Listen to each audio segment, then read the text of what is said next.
Mataji, dear friends,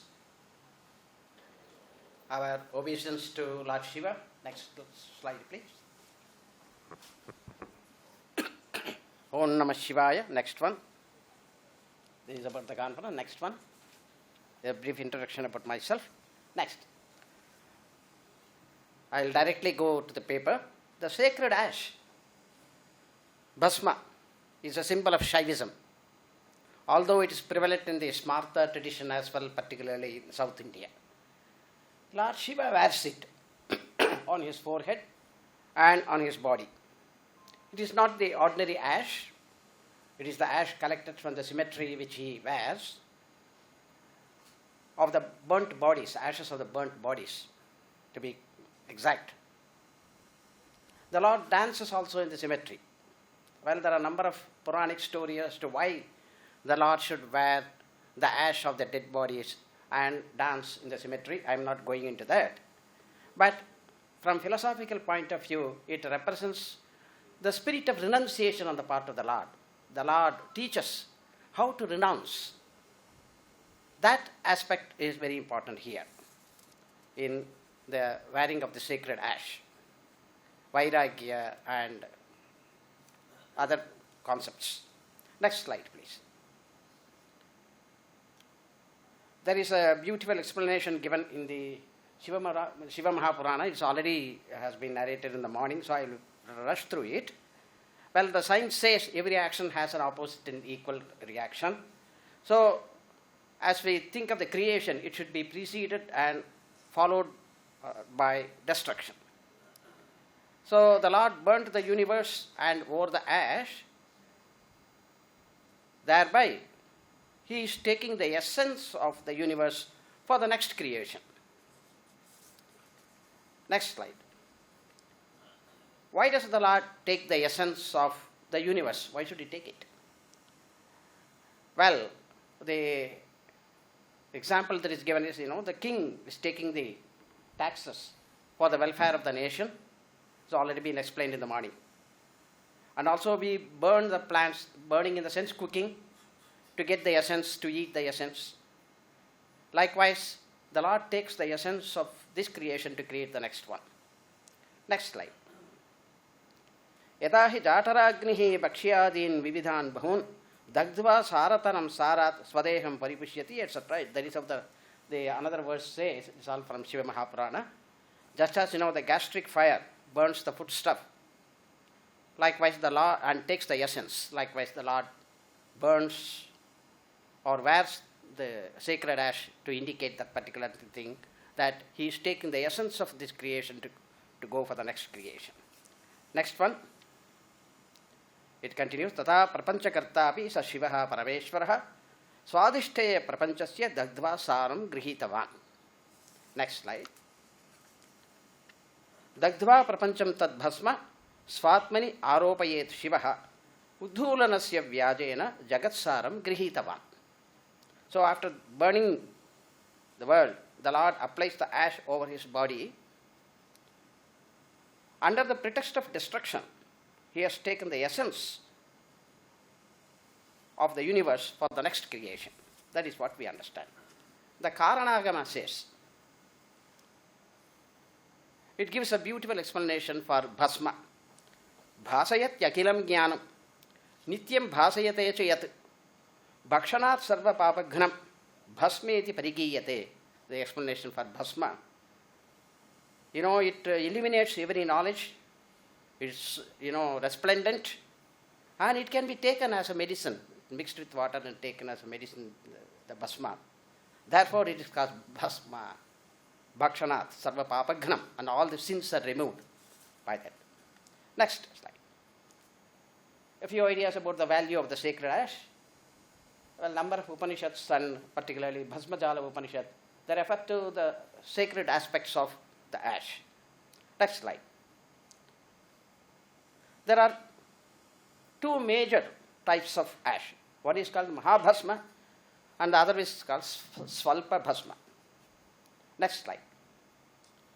The Mahabhasma is of three varieties: Shrauta, Smarta and Laukika. Here is the verse referring to it. Shrauta, Smarta and Laukika. Next slide. The Shrauta ash and the Smarta ash should be worn only with the utterance of mantras, the appropriate mantras. On the other hand, the Laukika Bhasma can be worn by everybody at any time for that matter. Next one. There is a reference to Agni, Agneya. The Bhasma that is created by burning the cow dung balls, that is how usually it is done. The cow dung balls are burnt and the ashes is used for the sacred ash. While making that particular ash also, appropriate mantras have to be recited. That we will refer to a little later. So this is called Agneya, and then one has to wear it, with the Tripundra, the 3 lines. I am wearing it not because I am reading a paper on the sacred ash. Usually I wear it. Next one. The Shrauta Bhasma is the one that is collected from the sacrifices like the Agnihotra. That word is very sacred. And appropriate verse for that from Shiva Mahapurana. Next slide. There are certain mantras. Next one. While applying the sacred ash, appropriate mantras have to be recited. That is what is given here in this particular stanza. For example, the Shiva Mahapurana itself refers to Jabala Upanishad, where the mantras are given. Next slide. The Bhasmachala Upanishad gives certain evidence of certain mantras to be recited while wearing the sacred ash. For example, we have to recite Agniriti Bhasma, Vayuriti Bhasma, etc. All these mantras are given. Even the rishis are Bhasma, Devaha Bhasma, etc., etc. For want of time, I am rushing through. Next one. I would say one of the greatest contributions of the Shaivism is that it breaks the barriers of caste, creed, and even sex for that matter. And it is reflected with respect to the reference to the sacred ash also. All people of all castes, all creed, and women, they all can wear the bhasma. And it is said, Varnanam, Ashramanam cha, mantrato amantrato va. Some can wear with mantra, some can wear without mantra, uttering mantra. What are the mantras? That is already given in the Jabala Upanishad. So, anybody can wear this bhasma.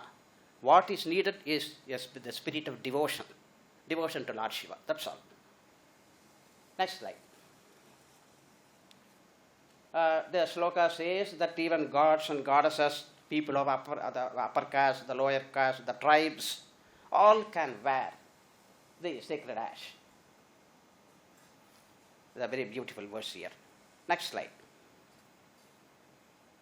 And wearing the sacred ash is mandatory before starting any ritual. That is what this particular stanza says.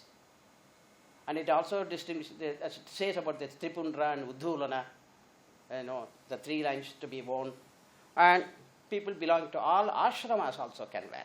Whether it is brahmachari or grihastha, they all can wear. All varnas and all ashramas.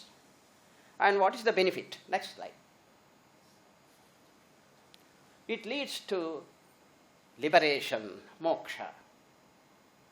Those who do not observe the faith of Tripundra and Uddhulana cannot be liberated. So the positive aspect of it is that those who wear can aspire for liberation. And some figure is 10 million births. That is only just that one. Otherwise, one will have to go from birth to birth. Punaripi jananam, punaripi maranam, like that it goes on. But wearing the bhasma with all faith, we are going to refer to Shraddha in the later stanza, with the faith, that will lead you to moksha, liberation. Next slide. And this particular verse says that the wearing of the sacred ash will remove the sins, and the mantras Trayayusha, etc., that has to be recited, as the reference says, and thereby it leads to, the removal of the sins. So if the sins are removed, just as in the Advaita we say, when the jnana is removed, automatically you are in a state of liberation. Likewise, if the sins are removed, then you are already liberated. Next slide. This stanza says that one has to wear the sacred ash, particularly before performance of the Sandhya rituals. Absolutely necessary. Next. I'm sorry, there is no time to read verse by verse and explain, so I'll rush through it because I have to give many more references. And it adds to the sanctity, just as fire when touched with or without knowledge, with knowledge or without knowledge, burns the body or burns the finger. So does the ash, worn consciously or unconsciously, sanctify a man. So it adds to the sanctity of a person. Next slide. It says one should apply the ash before one eats, not after eating, but before eating you must, or taking some drink, perhaps even before taking your morning coffee, you should wear the sacred ash. The exact meaning in the literal sense is this way: that is, no man shall drink or eat ever without applying the bhasma. So the positive aspect of it is that we should wear it. Next. So this is a very significant reference. It says, just as sandal paste alone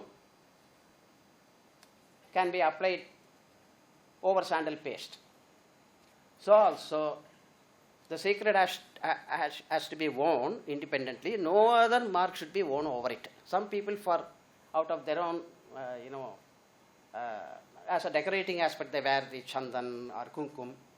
But this sloka says that one should wear only the sacred ash and nothing else. Next slide. So this is a significant reference saying that women can definitely wear the sacred ash. No need of any hesitation. Women can wear the sacred ash. The tripundra should be applied, by even women. Stribihi, etc. Next slide. There is an explanation as to why we should wear 3 lines. What do they refer to? There are different explanations in different Upanishads and Agamas. But generally, this is said. The 3 lines in the different parts of the body and also on the forehead constitute the tripundra. The tripundra, the explanation given is like 3 lines. Next. And what are the fingers to be used? The 3 middle fingers alone have to be used for applying the sacred ash. So that is also given by this particular stanza. Next. The 3 lines refer to different deities and different concepts. I will give the explanation for the first line alone. The first line represents the symbol A, the letter A, the syllable A. In Om, we consider A, U, and Ma, but A is represented by the first line, U by the second line, and Ma in the third line. And the Garhap among the Agnis, 3 kinds of Agnis. Garhapati Agni. The first line refers to Garhapati Agni. Among the elements, the first line refers to the earth. Among the Purusharthas, the first line refers to Dharma.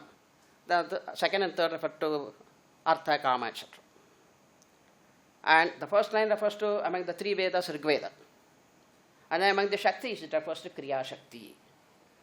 Similarly, explanation is given for the second line and the third line of the Tripundra. Next.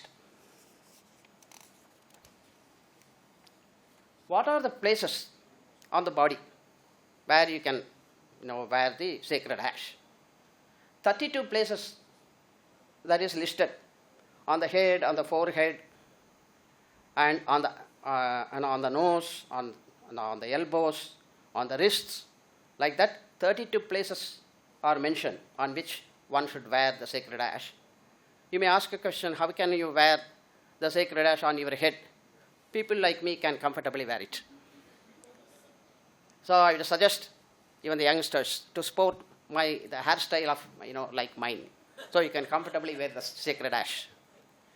Otherwise, you can sport a tuft and shave off the front portion, so that you will get more of the sunlight, the D vitamin, and also it is useful for wearing the sacred ash. Otherwise, next. So these are the places I have given the English translation. And yes, or if 32 places is inconvenient for you, 16 places. Generally, we wear it on at least on 8 places, on the forehead and on the upper arm, lower arm, on either side, and then on the belly and on the chest, 2 sides. So about at least 8 places we wear. Now, next one. The Kalagni Rudra Upanishad. It gives a wonderful explanation like this. That is, the followers of the Shaiva and Smarta traditions, Smarta also is mentioned, they make a paste of the sacred ash with water and apply it on the forehead and other parts of the body as well. Okay, next. The Kalagni Rudra Upanishad gives several instructions with respect to the preparation of the ash and the application of it. Normally it is made out of the cow dung, but appropriate mantras have to be recited when it is prepared. And it explains the significance of the 3 lines of the ash that are applied. We have already seen some explanations. Some more explanations are given in Upanishads like Kalagni Rudra Upanishad. Next. The 3 lines represents the 3 types of efforts of the individual. The one to relieve oneself of the fetters of the material world. Number 2, the efforts to get relieved of the cycle of birth and death. And finally, the effort to attain the ultimate liberation. And for all these things, your effort is also needed. Just as they say, mumukshutvam is necessary, your desire to attain the moksha is absolutely essential. Likewise, there should be your own conscious effort to attain the ultimate liberation. So the 3 lines represent that. That is what the Kalagni Rudra Upanishad says. Next. There are also other explanations. It may represent the 3 types of fires. Gargapatya, Ahamaniya, we have already referred. Or the 3 Vedas, some of them we have already seen. Same idea is repeated in Kalagni Rudra Upanishad also. Next. The Bhasma represents the beauty of the Bhasma is there. Next one. Yes. No, before that. So, it represents 3. It may represent the 3 fires, and it represents the 3 gunas, sattva, rajas, tamas. All those things are there. Yes, 2-3 minutes. So yes, they connected with the 5 elements like this. It is itself made the earthly element, and then when it is mixed with water, it has the water element is also added, and after all, it is burnt one. The fire element is there, and then the space on which we were represents the akasha, and it dries up in the air. So air element is there. All the elements are combined in the wearing of the sacred ash. Next one. The Tamil tradition. Well, we have referred to Tringyana Sammatar in 2 or 3 papers. Tringyana Sammatar has written an exclusive poem on the sacred ash. It's called Neer in Tamil. Mandiramavada Neer, Vanavar Melada Neer, Sundaramavada Neer. Neer should not be confused with the neer, water. This Ra, this Neeru. Tudikkapaduvidha neeru, Thandiramavada neeru, Samayathil ulladha neeru, etc. The meaning is also given here. So, if you want, such of those who want the entire, this PowerPoint, I can send it to them. Next one. That's the meaning of it. Next. This is called Vibhuti because it's a great treasure. Because it transports you to the mortal world, from the mortal world to the other liberated status, moksha, and therefore, it has miraculous powers, and therefore it transmits the energy also. Therefore, it is called Vibhuti, great treasure. Next. Sacred ash is connected with the energy centers, the chakras. That is why we wear it in different parts like this. And therefore, all these, the wearing of the sacred ash, it enhances the power of the chakras within your body. Next. I got this information from Dr. Ganeshan. Paramashivendra Saraswati of 16th century has written an exclusive work on Vibhuti. It's called Bhuti Mahatmya. So, next one. The benefits of the cow dung. The cow dung manure is rich in minerals, etc., which is phosphorus, potassium, etc., and therefore, the burnt one also contains certain elements which are very useful for our body. And then next one. In fact, a little of it can be mixed with water and taken also, prescribed by the Ayurveda doctors only. Now you should not take it by yourselves. It can help you to fight obesity. Yes, I'm completely over. And even in the Western tradition, there are certain ash made out of potassium carbonate, called pearl ash, which is useful in countering certain disorders like the rickets, the skeleton system, etc. Next one, therapeutic value, treatment of rickets. Next one, treatment with ash, how it is to be done, the treatment modalities is given. Next, Swarna Bhasma, well known, Tanga Bhasma.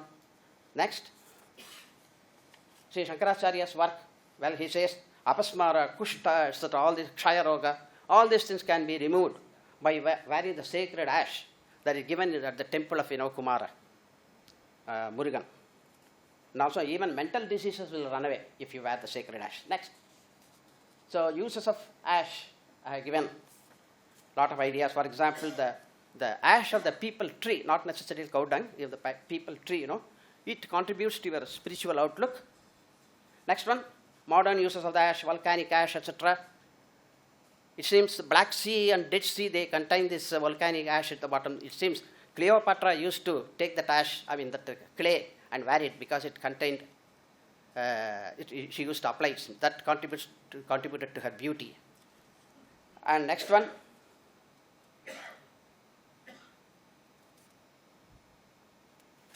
Yes, next one. Wood ash is very useful. And then I have given also certain quotes. Next one. Some very significant quotations. For example, one James London, he says, I would rather be ashes than dust. Next. Some more quotations I have given with reference to the ash. Next, please. Yes. Leaders should lead as far as they can and then vanish. Their ashes should not choke the fire they have lit. H.G. Wells. Thank you very much. Thank you very much, sir.